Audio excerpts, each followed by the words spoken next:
Okay, so here we are, part 2, and this is one of my examples of a finished product here. So this is the sky, this is some of the mountain of Greenwood Lake, and this is actual Greenwood Lake.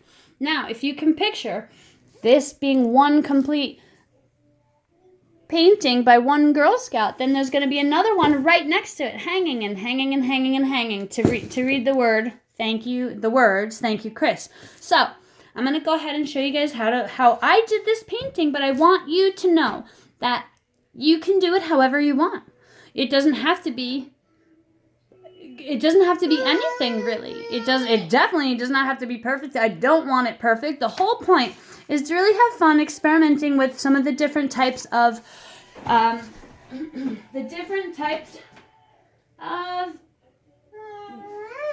things to paint with. So, I forgot to mention some things you should have on hand too. A pencil is good, and some glue.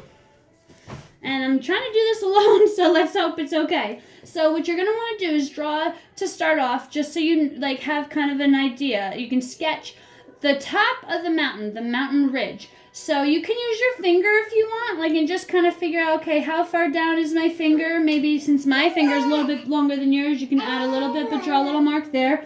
And you just kind of make a line going across. It should be uneven. It shouldn't be a straight line like this. I mean, it can if you want, but if you look out your window and see any of the mountain ridge of Greenwood Lake, it's bumpy, you know? Sometimes it goes up high and then ends down low. It doesn't really matter. So that's going to be your mountain.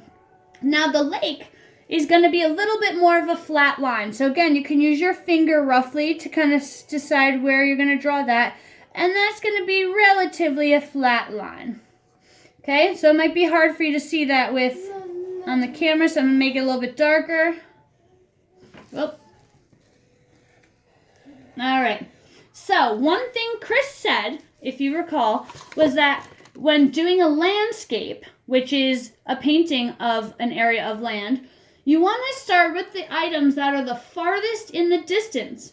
So if you can guess the farthest thing in the distance is, I'll give you a second. The sky. So the sky is the farthest. Now, I did give a couple different colors of blue. Depends on what you want to do. For me, I'm going to go, yours might have mixed, by the way, but I'm going to go kind of for the lighter color, and I'm going to use the cotton ball. You could use anything right now, but I'm going to go ahead and use the cotton ball to get started. Now, when you paint, you can do this flat on the table. You don't need to have it raised up the way we did the other day on an easel or like the way I'm doing now. You do not have to do that. In fact, it's kind of hard to do it this way. So you don't have to worry about that. I'm just doing it so you can see. I'm dabbing right now because it makes kind of the illusion of clouds. Now, if you get paint on the clipboard, that's okay. And I would recommend, when you're doing this part, you can kind of unclip it and do it this way. So that way you can get under there. If you want to go this instead, you can. In fact, I'm going to do that. I'm just going to put it on the table here to kind of cover some ground, move it along a little bit, dab it once or twice. All right, and I'm just kind of going side by side. I did that, and now I'm going to dab a little more. I'm going to little dab, dab, dab. Make it look a little bit like clouds.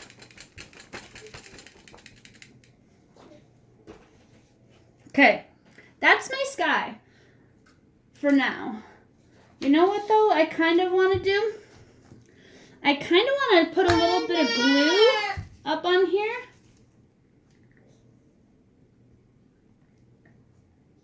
Little there. There. Okay, buddy. And then I'm going to rip some of my cotton ball and just kind of stick it on there, because why not? Some there. You don't have to do this, but you can if you want to. Okay. So that's my sky. I can't wait to see what your sky looks like. You know, like I said, you could have easily used this. You could use a Q-tip if you want, and you can use both. You could have used this. I'm going to go on and do the green now. Okay? So I'm going to use some of the Q-tip to make the it's kind of like the forest in the distance. So I'm going to do, let's try some circles. Let's see how that works. Circle, circle, circle, circle. Who knows? Let's see. Circle, circle, circle, circle. Or maybe like some triangles, almost like trees in the distance.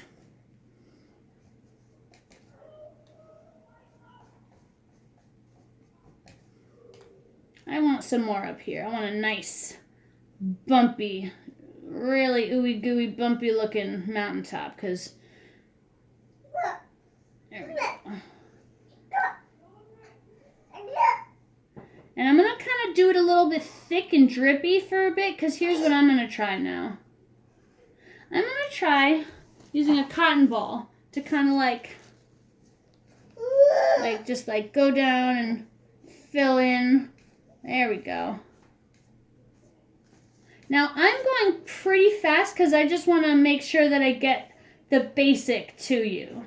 You can take your time. You can do it fast. You can do it however you want. I just dipped it again to kind of cover more ground. Now, it's not springtime right now. It's not summertime right now. It's technically still fall. And if you're to look outside your window, oops, hello. You're going to look out your window, you're going to see quite a bit of not just green, you're going to see brown. So that's why we have some brown in here. So I'm going to take my Q-tip, dip it in here, and just kind of, start mixing it in a bit. You might think, oh, you ruined it. That's okay. I don't think I did. But, that's sometimes you got to work it in. It looks kind of ruined right for a little bit, but you work in some color. Like nature's not really, from afar at least, nature is not perfect. So it's totally cool to not be perfect. So let's see. I'm going to kind of just like...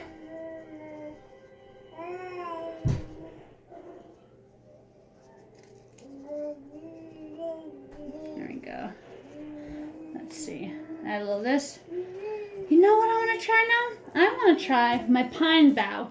I'm going to try this. I'm going to dip it in here. This is probably going to be a little messy, so I'm going to move my napkin closer and just kind of... Whoa, that is messy. That's not exactly... But that's okay. It doesn't have to be.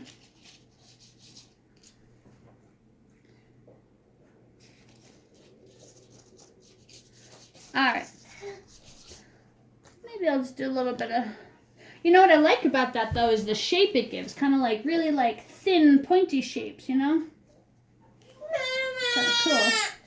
Alright. So. Going like this. Yeah, I like that. Okay, next. Let's get to the water while I still got some time. So I'm going to take a cotton ball, I think. I'm going to do cotton ball. I am at least. And I'm going to go,